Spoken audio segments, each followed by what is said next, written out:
Chapter 5 Alice in Wonderland by Lewis Carroll. Advice from a Caterpillar. The caterpillar and Alice looked at each other for some time in silence. At last the caterpillar took the hook out of its mouth and addressed her in a languid, sleepy voice. "Who are you?" said the caterpillar. This was not an encouraging opening for a conversation, Alice replied rather shyly. I hardly know, sir, just at present. At least, I know who I was when I got up this morning, but I think that I must have changed several times since then. I think this is also an accurate statement for our pandemic selves.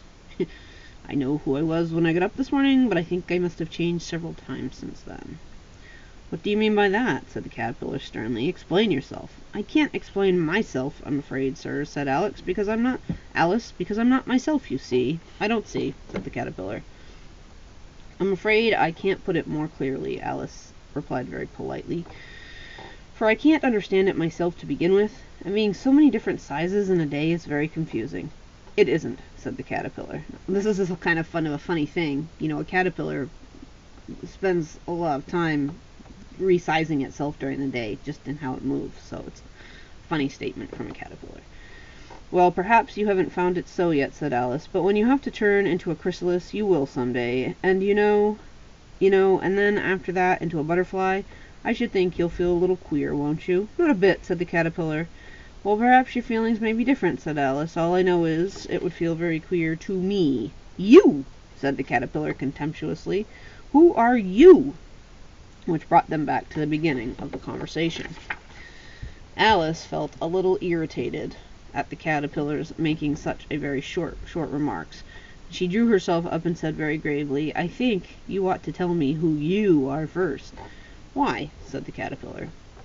Here was another puzzling question, and as Alice could not think of any good reason, and the caterpillar seemed to be in a very unpleasant state of mind, she turned away. "Come back," the caterpillar called after her. "I've something important to say." Sounded promising, certainly. Alice turned and came back. "Keep your temper," said the caterpillar. "Is that all?" said Alice, swallowing down her anger as well as she could. "No," said the caterpillar. Alice thought she might as well wait, as she had nothing else to do, and perhaps, after all, it might tell her something worth hearing. For some minutes it puffed away without speaking, but at last it unfolded its arms, took the hook out of its mouth again, and said, "So you think you're changed, do you?" "I'm afraid I am, sir," said Alice. "I can't remember things as I used, and I don't keep the same size for 10 minutes together." "Can't remember what things?" said the caterpillar. "Well, I've tried to say, how doth the little busy bee, but it came out all different," Alice replied in a very melancholy voice. "Repeat, 'You are old, Father William,'" said the caterpillar. Alice folded her hands and began.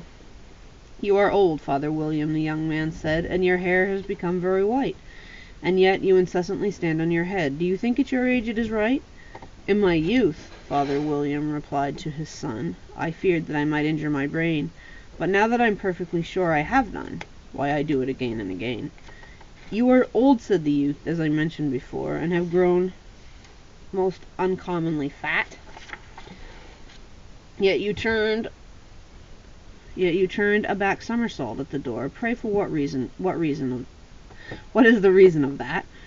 "In my youth," said the sage, shook his grey locks, "I kept all my limbs very supple.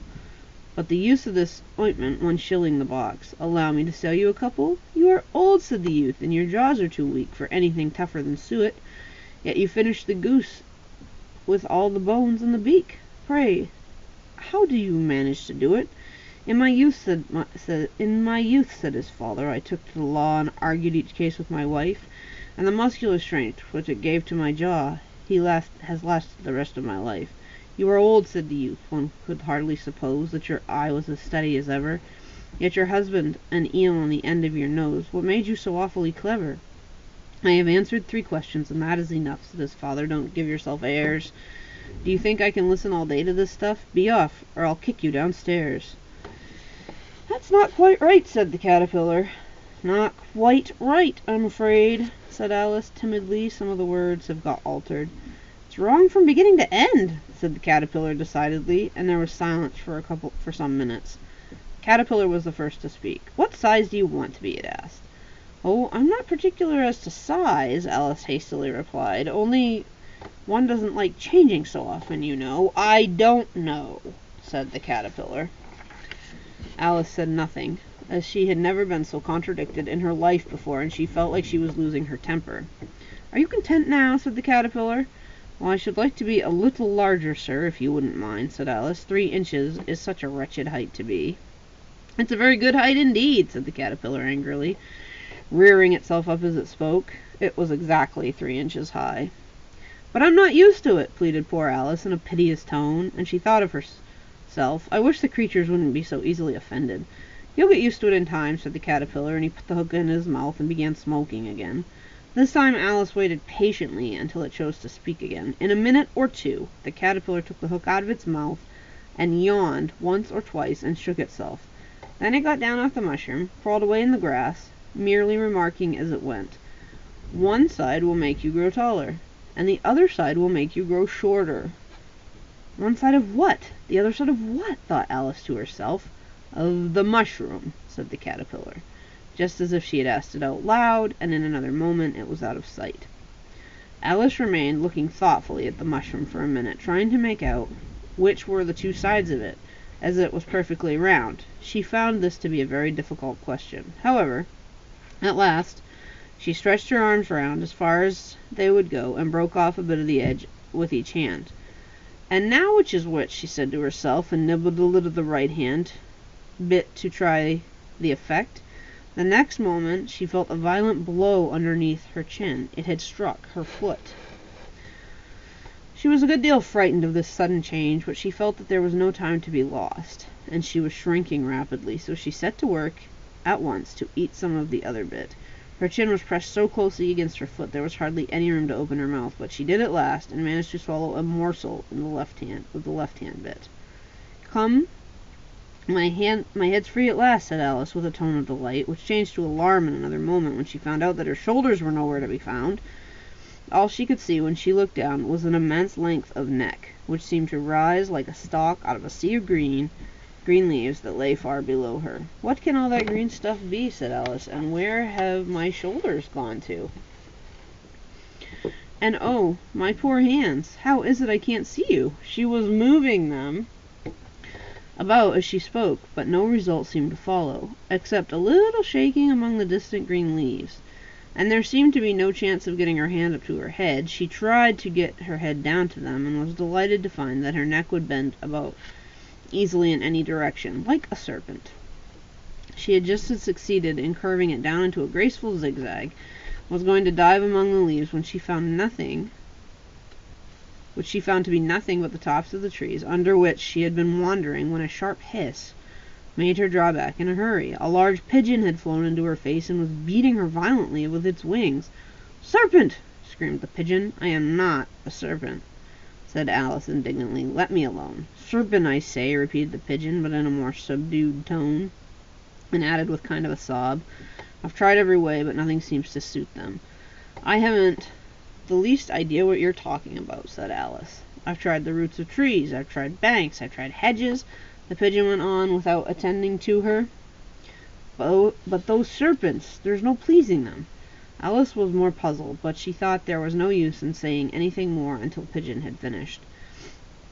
"If it wasn't trouble enough hatching eggs," said the pigeon, "but I must be on the lookout for serpents day and night. Why I haven't had a wink of sleep in these 3 weeks." "Very sorry you've been annoyed," said Alice, who was beginning to see its meaning. "And just as I had taken the highest tree in the wood," continued the pigeon, raising its voice to a shriek, "and just as I was thinking I should be free of them at last, they must needs come wiggling down from the sky. Ugh, serpent!" "But I am not a serpent, I tell you," said Alice. I'm a, well, what are you?" said the pigeon. "I can see you're trying to invent something." "I'm a little girl," said Alice, rather doubtfully, as she remembered the number of changes she had gone through that day.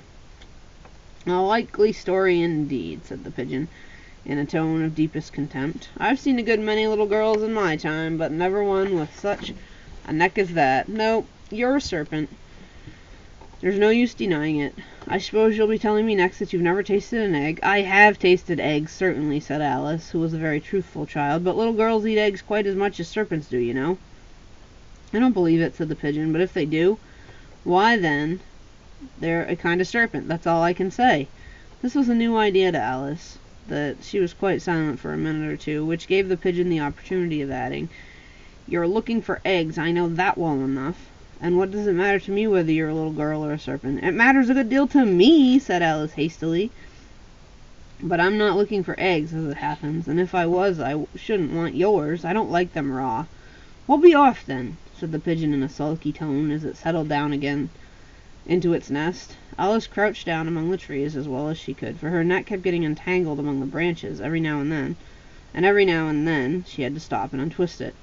After a while she remembered that she still held pieces of mushroom in her hands, and she set to work very carefully, nibbling one, then the other, growing sometimes taller, sometimes shorter, until she had succeeded in bringing herself to her usual height.